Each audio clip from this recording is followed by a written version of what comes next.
Hi everyone, I'm Carl. Welcome back to the Renko Trading channel. Before we start, this content is for educational and experimental purposes only. It is not financial advice. Always do your own research before making any investment decisions. Most Renko videos talk about exiting when the brick color changes.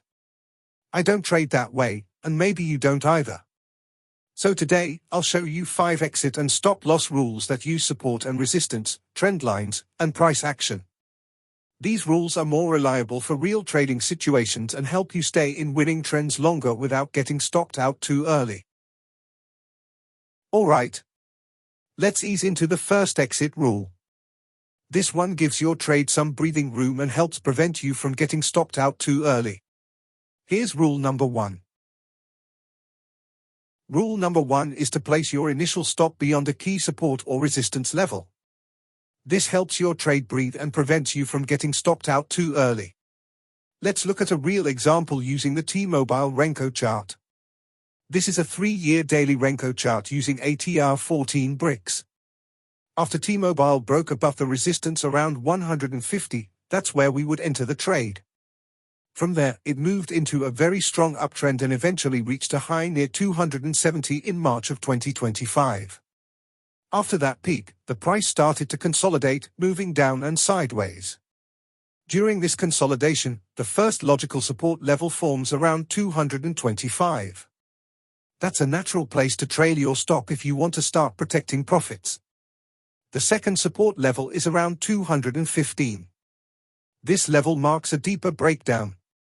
If price falls below 215, that suggests the uptrend is likely finished, and that would be the exit for traders who prefer to stay in the trend longer. So depending on your risk tolerance, you can choose the 225 level for a more protective exit, or 215 if you want to give the trend more room. The key idea behind rule number 1 is simple. Don't place your stop too tight. Use market structure for guidance.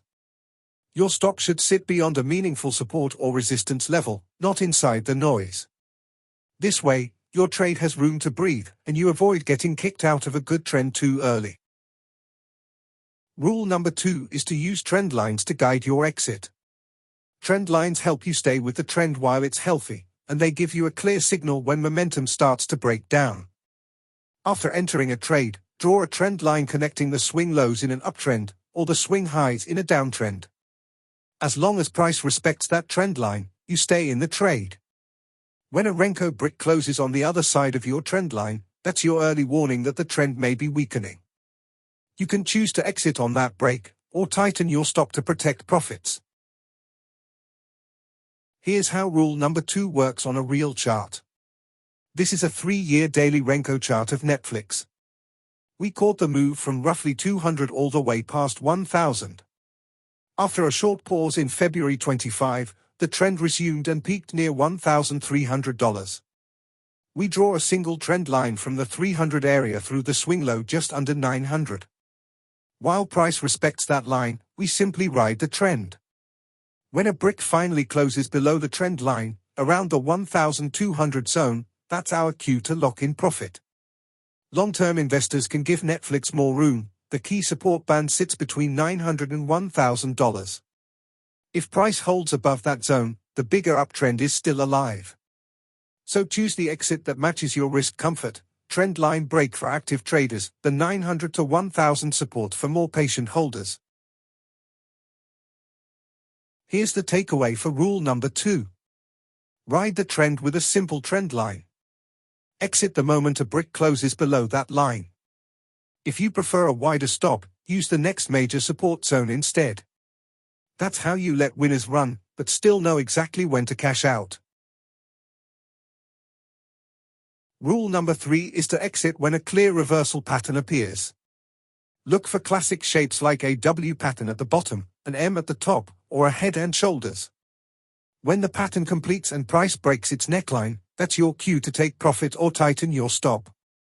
Confirm the signal with nearby support or resistance so you exit on strength, not noise. This way, you lock in gains before the market flips direction. Let's see rule number 3 in action on a real chart.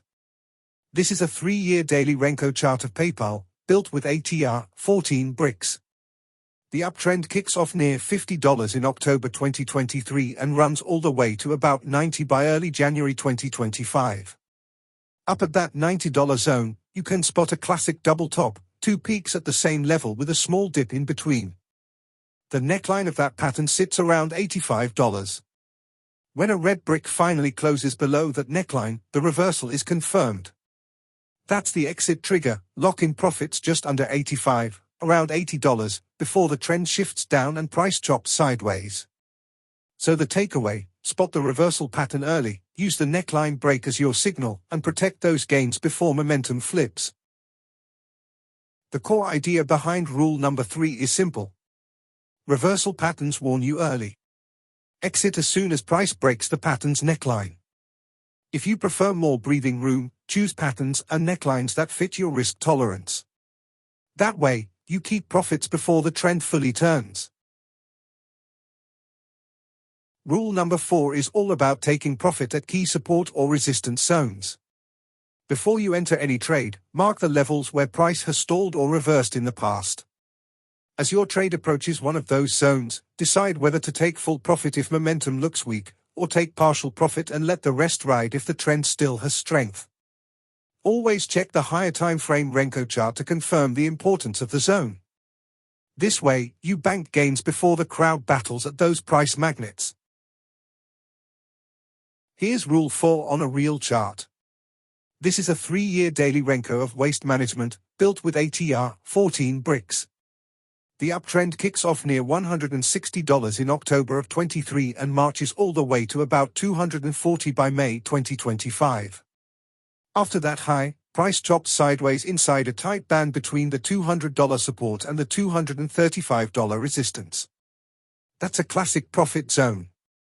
If you don't want capital tied up, start taking full or partial profit anytime bricks approach that upper resistance. If momentum fades and bricks slip under 200, close the remainder. By banking gains at these major levels, you recycle capital for fresher trends instead of sitting through a long range. The takeaway for rule number 4 is straightforward. First, mark the major support and resistance levels on your chart. When price reaches one of those zones, take full or partial profit. If the market stalls after that, recycle your capital into fresher trades instead of letting money sit idle. That's how you keep gains flowing while the crowd wrestles inside a range. Rule 5 is the simplest exit of all, use time instead of price. If you're day trading, close the position before the market shuts or before big news hits. If no new Renko bricks print for a set period, cash out and free your capital.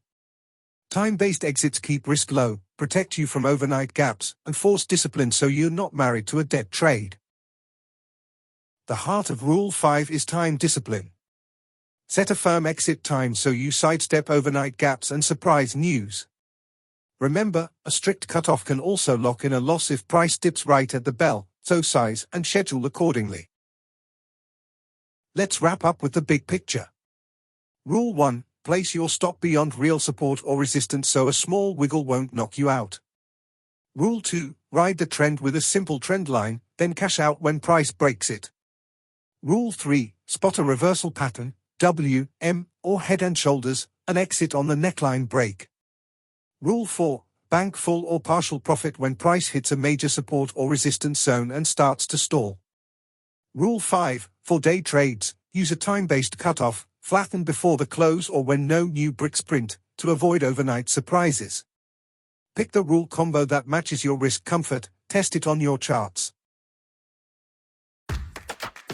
That's a wrap on today's breakdown. Thanks so much for watching. If you found this helpful, give it a like and hit subscribe for more Renko trading insights. Don't forget the bell icon, and I'll see you in the next one.